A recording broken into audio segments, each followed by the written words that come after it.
ਅੱਜ ਇੱਕ ਨਵੇਂ ਤੇ ਨਏ ਵਲੌਗ ਦੇ ਨਾਲ ਤੁਹਾਡੀ ਖਿਦਮਤ ਦੇ ਵਿੱਚ ਮੈਂ ਹਾਜ਼ਰ ਹੋਇਆ। ਪਾਕਿਸਤਾਨ ਮੁਸਲਿਮ ਲੀਗ ਨੂਨ ਦੇ ਜ਼ਿਲ੍ਹੀ ਸਦਰ ਚੌਧਰੀ ਮੁਹੰਮਦ ਬਖਸ਼ ਤਾਰੜ ਨੇ ਥਾਣਾ ਜਲਾਲਪੁਰ ਬਟੀਆਂ ਦੇ ਵਿੱਚ PTI ਦੇ ਚੇਅਰਮੈਨ ਇਮਰਾਨ ਖਾਨ ਦੇ ਖਿਲਾਫ ਇੱਕ ਦਰਖਾਸਤ ਦਾਇਰ ਕੀਤੀ ਗਈ ਵੀ ਇਸ ਦੇ ਖਿਲਾਫ ਕਾਰਵਾਈ ਕੀਤੀ ਜਾਵੇ। وہ درخواست کیوں دیتی گئی ہے، کس وجہ تو دیتی گئی ہے،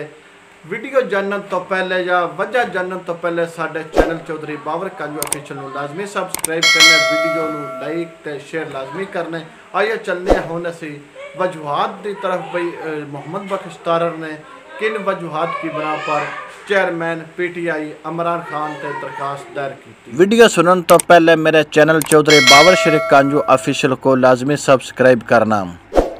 پاکستان مسلم لیگ نون کے ضلعی صدر چودھری محمد بخش تارڑ نے PTI کے چیئرمین عمران خان کے خلاف تھانے جلالپور بٹیاں میں ایک درخواست دی،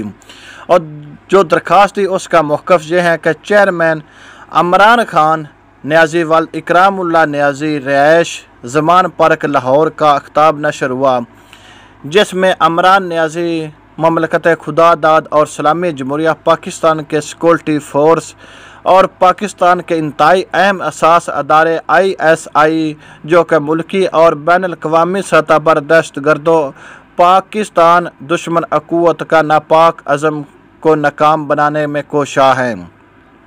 اور ملکی سلامتی کی ضامن ہے کہ اس کے سربراہ کو لاہور میں لوگوں کے اجتماع میں غلط لفظوں سے مخاطب ہوا اور دھمکی دے رہا ہے کہ یہ سن کر شدید دکھ ہوا،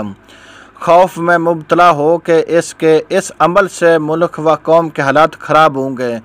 اور ملک کو نقصان ہوگا۔ عمران نیازی نے پاک فوج کے بارے میں عوام میں غلط تاثرات پیدا کیا اور پاکستان کو اول دشمن بھارت کو فائدہ پہنچایا۔ اس پراپوگنڈے کرنے کا نہ صرف موقع فراہم کیا بلکہ خوش کیا۔ عمران نیازی نے ملکی سلامتی کے اداروں کے خلاف دھمکی آمیزہ لہجے میں خطاب کیا اور ایسے لگ رہا ہے کہ یہ شخص جیتے کی صورت میں ملکی اداروں پر چڑھائی کرنے جا رہا ہے۔ اس طرح عمران نیازی ایک طرف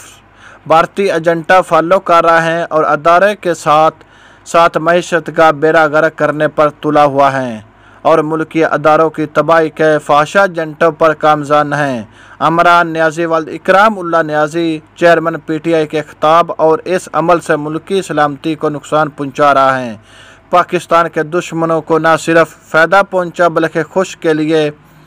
اس کے خطاب سے ایسے محسوس ہوا تھا کہ جیسے دشمن پاک فوج کے سربراہ کو للکار رہا ہے۔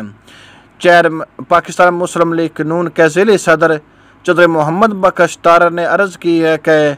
اس کے خلاف قانونی کارروائی عمل میں لائی جائے۔